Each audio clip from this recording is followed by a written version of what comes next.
खुशीपुर गांव में लोग जल्दी उठ जाया करते थे और अपने खेतों की तरफ निकल जाते थे। उस गांव में मुंशी जी अपने परिवार के साथ रहते थे। मुंशी जी का एक बेटा था ईश्वर। उसकी पत्नी ममता कई दिनों से अजीब व्यवहार कर रही थी। वह कभी रोती तो कभी हंसती थी और कभी इतना गुस्सा हो जाती थी कि उसे शांत कर पाना बहुत मुश्किल होता था। वह अपने परिवार वालों को बहुत गंदी गंदी गालियां देती थी और बोलती थी कि मैं इसे नहीं छोड़ूंगी, मैं इसे नहीं छोड़ूंगी। उस समय गांव में कोई डॉक्टर वगैरह नहीं थे। दिन प्रतिदिन ममता की हालत बिगड़ती गई। ममता की एक बेटी थी, लज्जो, जो करीब 8 साल की थी। ममता हमेशा कहा करती थी कि मैं इसे नहीं छोड़ूंगी। उस पर कोई ताकत सवार थी जो ऐसा बोला करती थी। अब मुंशी जी समझ गए थे कि यह कोई बीमारी नहीं, इसके ऊपर किसी का साया है और यह साया इसके साथ इसकी बेटी को भी ले जाएगा। और ऐसा ही हुआ। एक दिन सुबह ममता जोर जोर से चिल्लाने लगी। वह कह रही थी कि मुझे बचाओ, मुझे बचाओ, यह मुझे अपने साथ ले जाएगी, मुझे नहीं मरना। और थोड़ी देर बाद उसकी मौत हो गई। कोई नहीं समझ पाया कि क्या हुआ और कैसे हुआ, पर सभी लोग ये सोचकर परेशान थे कि अब इसकी बेटी का क्या होगा। कुछ दिनों बाद उसकी बेटी की भी तबीयत अचानक से खराब हो गई। उसका शरीर बहुत गर्म हो गया और वह ऐसी हरकतें करने लगी जैसी ममता करती थी।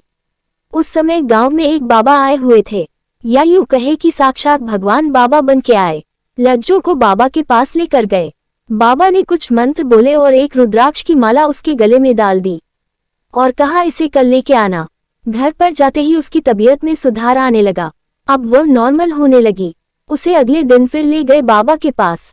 बाबा ने उससे पूछा कि तू कौन है, इस बच्ची ने तेरा क्या बिगाड़ा है जो तू इसे अपने साथ ले जाना चाहती है, और इसकी माँ का क्या दोष था।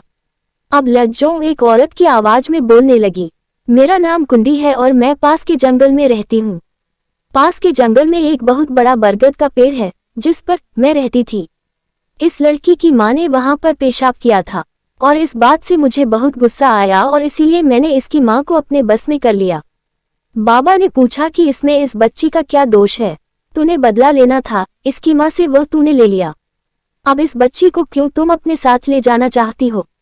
उस चुड़ैल ने कहा, मुझे ये बच्ची बहुत पसंद आ गई है और मैं इसे अपने साथ ले जाऊंगी, चाहे तुम कुछ भी कर लो। बाबा ने कहा, इसे ले जाके तो देख। बाबा ने कुछ मंत्र पढ़े और अपने झोली से एक किताब निकालकर उसे पढ़ने लगे।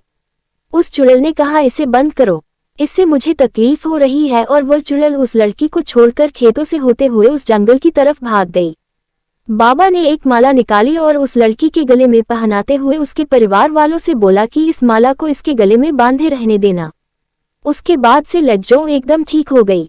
अगर आपको ये कहानी अच्छी लगी है तो वीडियो को लाइक और चैनल को सब्सक्राइब करें।